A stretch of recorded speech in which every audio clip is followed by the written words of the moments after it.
Hello everyone, welcome to Washington State Wine Canada's Instagram Live. Today we are heading into some amazing territory. We are headed to Red Mountain, to probably one of the most iconic and well-known wineries from Washington State. We are going to be meeting Sarah Goedart from the Hedges family, who's the winemaker over on Red Mountain.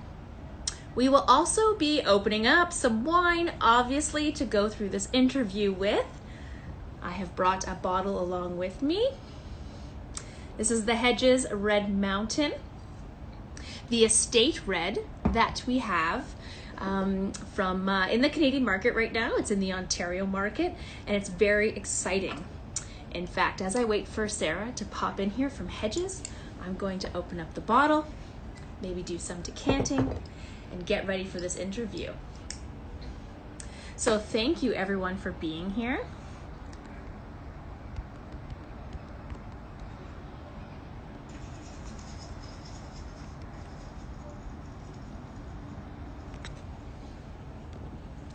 I'm glad everyone could join us. Just quickly, as we're getting started and waiting for our Hedges guest Sarah to come along, for those of you that are just joining us and tuning in, excellent welcome. Grab yourself a bottle of Hedges and get ready to meet Sarah Goedart, who's going to be with us today as part of the Hedges family. She's just coming in. Very exciting time. Hedges and get ready to meet Sarah Goedart, who's going to be... Hi, Sarah. How are you? Good. How are you? Thanks for joining us today. You bet. It wasn't working from my computer for some reason, so it's going to be on my phone, but... You know, technology is never as predictable as we want it to be. But I made it on, so yay. Amazing. Thanks so much. I'm actually just opening up our bottle here of wine because it's Friday at 3 o'clock here in Toronto, and I know it's noon in Washington. So I think it's time for a glass of wine. I think that is very appropriate right now. Well, welcome. Thanks for joining us. I'll keep an eye on the questions coming in today too, but I would love to know more. You know, I'm a curious journalist, and I would love to know sort of how you got into wine, and tell us a little bit about your bio. So my family started Hedges in 1987. My dad was kind of in the international produce world. He worked for Dole for a little bit, and then a Canadian company, McCain Foods. So he had like a very big kind of export background, international background. And my mom is from Champagne, France. So they met in Mexico at a party. It's a funny story. But so we traveled the world for a little bit. We lived in Buenos Aires for a while when my dad was working for Dole. We lived in Canada for a little bit, and then we finally landed back in Washington State in 1984. And he was seeing kind of how the Washington wine world was getting bigger, the West Coast wines were getting bigger, and through a lot of his produce contacts, they asked him, you know, do you have any wines you can sell us? And so he started working with Mondavi and Franzia and kind of bigger companies to export West Coast wines to a lot of places in Asia, Northern Europe. And so it kind of spiraled into buying some land on Red Mountain and eventually building a winery. And now we're 100% biodynamic grown, and some of it's produced that way as well. So I kind of grew up in it, which means I didn't want to have anything to do with it. Right, and I went off to college. I had dreams of becoming a Nashville singer, and then I also was like, well, I like animals, maybe I'll become a vet. And then my now husband was working down at a winery in California, and I was kind of like, ew, why would you want to do that? So then we started making wine together, and you know, I was older at that point and actually found it fermentation really fascinating. So here I am.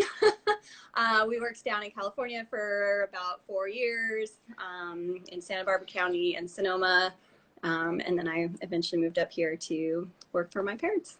Back home. Yep, back home. Yeah, but I do love Washington. I do love Eastern Washington. So it worked out really well. We're, happy to raise our kiddos here. And, working for a family winery is always different, but I think, learn a lot and grow a lot as you do it. So it's been good. Yeah, you have a couple boys, don't you? I do. Yeah. Yes. I told them they had to be super quiet. So hopefully we don't hear any yelling or screaming. 12-year-old and a 10-year-old. So obviously online school has been challenging with harvest and everything, but one day at a time, you make it through. Yeah, exactly. And you've got 3 dogs too, so we might hear some barking in the background. We might. I took them on a long walk this morning, so hopefully they're tired out. 3 dogs. It's like we're kind of that house that our friends call when they find a dog on the street. And but my husband said no more dogs, so I think we're done for a little while. Well, it's a pleasure meeting you. I know. What's the weather like up on Red Mountain today? Actually, it's very strange because it's raining, which we don't get a lot of out here. We only get about 6 inches of rain per year, which is very little. So it's kind of an odd day where it's windy and rainy, and but it's feeling very fall-like. Normally we're just sunshine and dry climate, desert climate. So it's kind of refreshing for us when we get rain. Yeah, for sure. It's kind of like those days you can just stay in. I mean, not that you're staying in and doing nothing, but those days you stay in and watch movies and drink wine, basically, right? Yeah, exactly.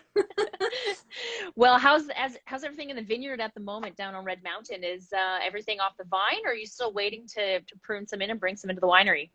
We are officially done. So we had everything picked a couple weeks ago, and then we had our last press off on Tuesday. So we are officially back to weekends off and no pump overs. And I think my guys are pretty happy about that. We had a small crew this year, so definitely put in a lot of hours. But I'm really excited about the vintage this year. 2020 is just turning out to be really tasty. We had some smoke issues, but from what I'm hearing and from other winemakers and seeing with our wines is it hasn't really affected the wines very much. So that's good. Oh, that's great news. I know that there are obviously some concerns with the wildfires in Washington, so that's really good to hear that things are looking okay for the vintage, because smoke taint is a real thing that can happen. Yeah. And, the amount of research that's going on now with smoke taint is helping us understand it a little bit better. And when it actually starts to become a big concern, lucky for us up here, we never have fires that are really close to our vineyards. So it's traveled a ways. But yeah, we were really, really feeling for those California guys and Oregon guys. It was so sad. Well, and sometimes I know, thankful we have technology on our side, at this moment in time, because it really helps to be able to, from a science perspective, understand, if there's smoke taint that actually lands on the grapes themselves, because that's really where you have to be in close proximity. And that's why people sort of think you have to be within a certain proximity for that smoke to land on the grape, then for it to affect the full vintage, correct? Correct. Yeah. And it does take a while sometimes for those compounds to show up in your wines. But they've found some tests, and they're doing earlier and earlier testing. And UC Davis came up with this bucket ferment protocol where you can just do a small 5-gallon bucket and do a quick 3-day ferment, test your wines. So yeah, the support is there now for winemakers to really deal with stuff like this. That's crazy. How big is the estate that you're working with right at the moment at Hedges?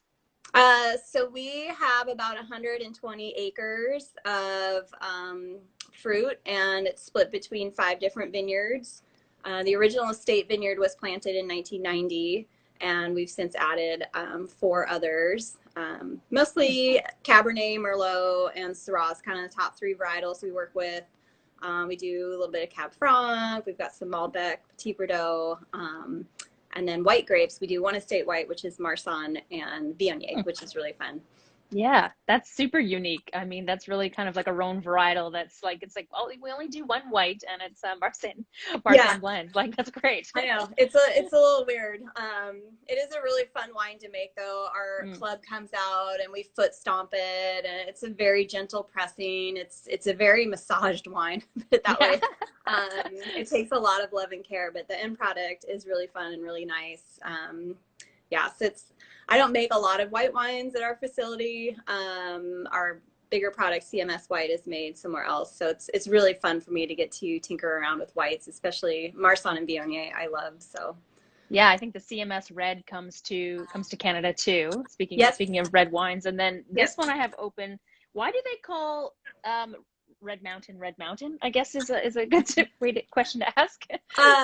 It's funny. Actually, the original name was Mount Florence, which a lot of people don't know. Some apple grower named it that, but we kind of thought that, or I think it was back in the 1920s, someone decided that that was a horrible name to do marketing with, and so it got renamed Red Mountain.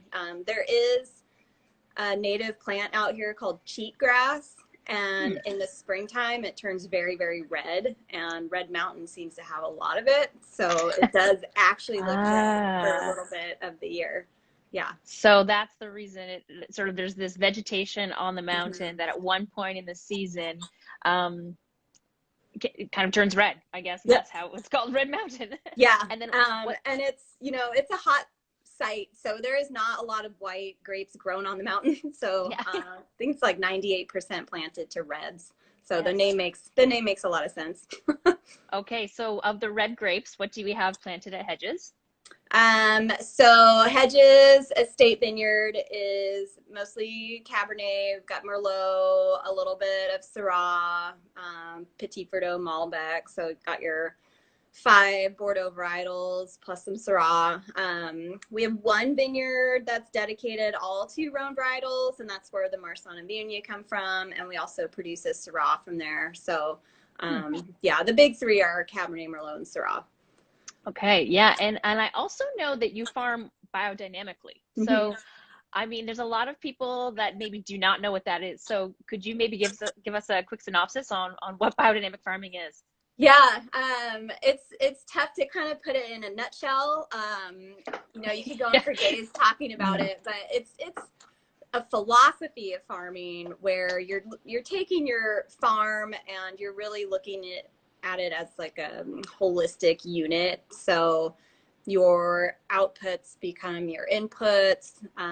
You do work with phases of the moon for some of your sprays that you do and your preparation. So when people talk about biodynamic preps, we do cow manure, we do silica, we do, there's chamomile, there's yarrow. So there's all these different plants that are utilized at different times of the year, plus cow manure, that's a big one, that help your vineyard sort of thrive on its own.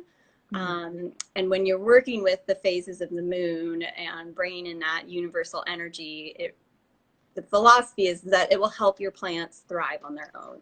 So I look at it as more of a proactive way of farming versus a reactive way of farming, which would be like, oh, we have a disease we need to take care of, or we have bugs we need to spray, or it's a much more proactive, holistic way of looking at your farm.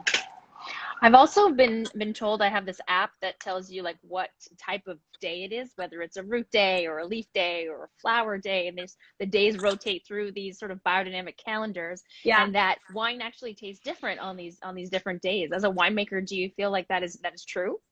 I think it's true to a certain extent, but I also think that as humans, we're different every day. So if it is a flower day or fruit day, the wine is supposed to taste good, but maybe it doesn't taste good to you, but it tastes good to me. So it's all very odd. I actually did some sales one day with our distributor in New York, and I got in the car and he's like, well, it's a root day. This is probably pointless. Because I'm like, no, I flew all the way over here. We are going to pour our wine. So yeah, some people take it more seriously than others. I look at it as kind of more of a fun guide, and it is fun to open the same wine on different days. But again, wine's a natural product, so especially our biodynamic stuff, it's still a living organism inside there because we don't filter, and your cork's a natural closure, so every bottle is going to taste a little bit different. So you're dealing with all of these changing things. I mean, the planet is changing, we're changing, and the wine is changing. So I mean, some days you just get lucky and everything is great, and then other days, it's like humans. Like some days we just have bad days, and that's wine. I think wine is the same way. Sometimes it might just have a bad day. Yeah, exactly. And from the standpoint of being like a fermentation artist, it's kind of hard sometimes because it's not like I painted this painting and it's going to get shipped across the world and look the exact same as when wine, you put it in the bottle and it changes, it grows. So you never quite know, like your art is never really finished or complete. And you always wonder, like, when someone opens your bottle, it's like, oh, does it taste like what I tasted? And it's a very strange art form. Yeah. Speaking of tasting, my bottle of Hedges is open, the Red Mountain, the Estate Red, and the vintage on this one that I have is a 2016. Can you tell me about that vintage and maybe the blend on this wine too? Yeah, 2016 was a nice vintage as far as, ideal kind of rainfall. It had nice heat units. There wasn't anything kind of weird about 2016. The only thing that we saw was a larger crop than normal, which, sometimes you think of large crop and maybe the fruit's not going to be as good, but we had large crop and good fruit. So it's like I would do my picks and then my vineyard manager would be like, yeah, there's like 10 more tons out there. And I'm like, oh my God. It was just really hard to gauge. But Red Mountain and where we're at and the heat units that we get and the UV light, I don't think a lot of people realize that we get a couple more hours of sunlight every day than Northern California. We have 300 days of sunshine a year. So we have a lot of photosynthetic power up here. And we don't have any problem ripening, slightly larger crops, which was the opposite this year. We had very low yields this year across the board in Washington State, which is interesting. Yeah. But, so 16, quite a bit of fruit, but nice fruit. I would almost call it like a classic Washington vintage. It reminded me a little bit of the 2012 vintage. I think this one, I had to get the bottle because I can't remember all of my blends. But yeah, so predominantly Merlot. And the Merlot that year was dynamite. So I really wanted to, and what I try to do with our Estate Red blend, it's kind of our flagship blend, is making sure, and with all of our wines we do this, like I want the wine to tell the story of the vintage. So we had a bigger Merlot crop and it was really good. So this blend this year had more Merlot in it. And then you add in all your other stuff. We don't do a lot of additives in the cellar because of our biodynamic winemaking. So you really do have to play around with blending different varietals to kind of create that balance in the wine. So it's not like I can throw acid at it or do all of those things. So it really is, and that's why I like blending so much, is because I feel like it's almost a more natural process to get to that balance that you're looking for. Yeah, I love this. I mean, the back of the label tells you so much about the wine. I mean, there's lots of wines that tell you nothing on the back, and I love all of this. It tells your name is on here, which I love. It tells you the degrees. What is this? The degree days base? So what's that all about? So degree days, growing degree days, they take the amount of ripening days that were over 50 or hours. I actually can't remember completely. But it's a scale of heat basically. So like 2015, hottest vintage on record, and I think that was up in, let's see, this one was 35, 32. Yes, I think 2015 was up in the 4,800 range or something that. But yeah, so it kind of gives you an idea of how much ripening you had that year. All right, and then we've got the oak profile, which is great. 64% American, 36% French, 74% neutral, and 26% new. I love that it even tells you the toast, medium Yep. plus. Like Yep. that's so great. It tells me so Yeah, much about the wine. we like to be very transparent at Hedges. You know, there's a lot of wine out there these days that you have a choice to drink, and we just want to make sure that you know that our wine comes from our estate. This is, you know, the varietals in it, the oak in it. You know, it's just, I think it makes the wine more interesting when you know a little bit more about it. So, Yeah, and then you can absolutely. compare, you know, year to year, you can see, oh, the blend was a little different and all that kind of stuff. So, So I have a glass of this. This is, I mean, I love Washington red wines. I feel like particularly the blended ones, they all tend to bring out the best in each other. I mean, this has just got lovely notes of violet and dried herbs on it, a little bit of lavender. I mean, it smells like gorgeous to me. The aromas are just like, wow, they're very perfumey and evident, and it just has a gorgeous nose. I'm glad you had this vintage because this was actually my second harvest as head winemaker. So, you know, the first harvest, 2015, was the hottest vintage on record. And I was like, oh my God. And I was a little overwhelmed because it was such a different year. This one, I really felt like, okay, this year is more of a classic Washington year. So it really allowed me to kind of, you know, take the reins and really feel good about it. And then when I got to the blending standpoint, I was really happy with this vintage. And I think the Merlot really shines in here, which I'm happy about because Washington State Merlot has a special place in my heart. And I've heard a lot of other people say that as well. So yeah, and I typically get out of our wines this like Christmas spice character, which I really enjoy. And I do try to select oak to kind of accentuate that character because I think it really pairs well with the fruit. Yeah, so how many times did you sort of go through and taste these wines to figure out the like perfect blend? So we taste starting about now, you know, we're starting to rack and SO2 our first wines that are kind of done this year. So I'll taste every month for the next 4 or 5 months and take notes. I have a little 1 to 10 rating system for each wine. And so that kind of gives me an idea when I'm looking at all these lots. And we have about probably 100 to 110 different lots of wine that are in barrel. Wow. So it's, you know, different lots of Merlots and Cabs. And I, you know, whatever, if it was a different pick or in a different tank, it's a different lot. So I taste through all those every month. And then we do barrel trials in February. We rack all of our new oaks separately from each other so we can really see what that barrel is doing with that varietal. Yeah, it's a lot of tasting. Yeah, and a lot of eating too. I'm from your bio, I feel like you spend a lot of time in the kitchen too. So you like things that are fermented was what it was. I love that. That was great. You know, it's funny because I love making sauerkraut, but it's a horrible pairing with wine. But my husband is a brewer, so we get a lot of beer around our house too. So that's more where the kraut goes. But yeah, I love cooking. I do rustic sourdough breads for the winery. Just all of those crafts that, you know, you have to eat, you have to drink, not necessarily wine, but you know, it's part of who we are as humans. And I think when you dive in and get a little bit more into it, it's just more fun. So. Yeah, we had somebody ask, what are you drinking when you're not drinking wine? I drink a lot of just water. Staying hydrated, yes. You know, this business can be a little overwhelming with the amount of, you know, you're not only working every day, but there's lunches and dinners. And so, you know, I try to just kind of stay healthy and hydrated when I can. Yeah, for sure. Well, thank you very much for spending the time today. I mean, this wine is,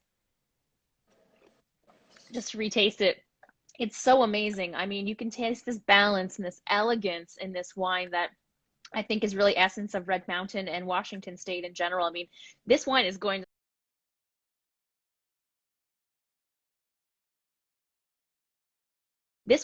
to last a very long time in your cellar. Yeah, I mean, it is. It's well made to be able to stand the test of time. Yeah, Red Mountain wines are definitely known for that. So it's fun to buy a few and taste them over time and see how they change and evolve. We had somebody ask if we think that we would pair this with a chocolate dessert. I mean, chocolate cake? Would you pair this with a chocolate cake? You know, I think any wine with any food that you like is going to be good. So I am definitely like, I will try all sorts of combinations, and I've had some bad ones. But yeah, I mean, I don't, normally your dessert should be less sweet than your wine. But you know, whatever. It's like, if it tastes good to you, that's good. So yeah, you know, you nailed it at the beginning when you were talking about sort of the physiology of grapes and the world and humans, that we're all built physiologically different. And so your taste buds will tell you what you like. You know, it's like we can tell you what's going to taste good, but really it's up to you in a lot of ways. Exactly. Like, you know, I'll drink champagne with chicken wings. It's a really good combo. And everyone's like, what? I'm like, two of my favorite things. Yes. Why not? Yeah. Is your mom eating champagne and chicken wings with you too? She will drink the champagne, but not the chicken wings. Chicken wings. I would say I am much more American in my ways, and my brother got much more of the French side. So my mom kind of laughs at what I do sometimes, but no. We all got to respect each other, right? It's all family balance. It's all about family balance. It's exactly. Like humor, it all brings it to life. Well, yeah. Thank you very much for your time today. It's been wonderful getting to know you and tasting some of your wine. And I'm looking forward to picking up a few bottles more and keeping them in my cellar. And I hope everybody follows Washington State Wine Canada and Hedges and looks out for some of those great wines on the LCBO and the SAQ and all of the wine shop shelves. And I hope you have a wonderful day. And I hope you're able to have a weekend this weekend right after harvest and watch something new on Netflix. It's going to be nice for sure. And thank you so much for having me on. This was really fun. Amazing. Well, thank you, Sarah. Everyone else have a great time today and tonight. Open up a bottle of Washington State wine. Cheers. Happy Friday. Happy Friday.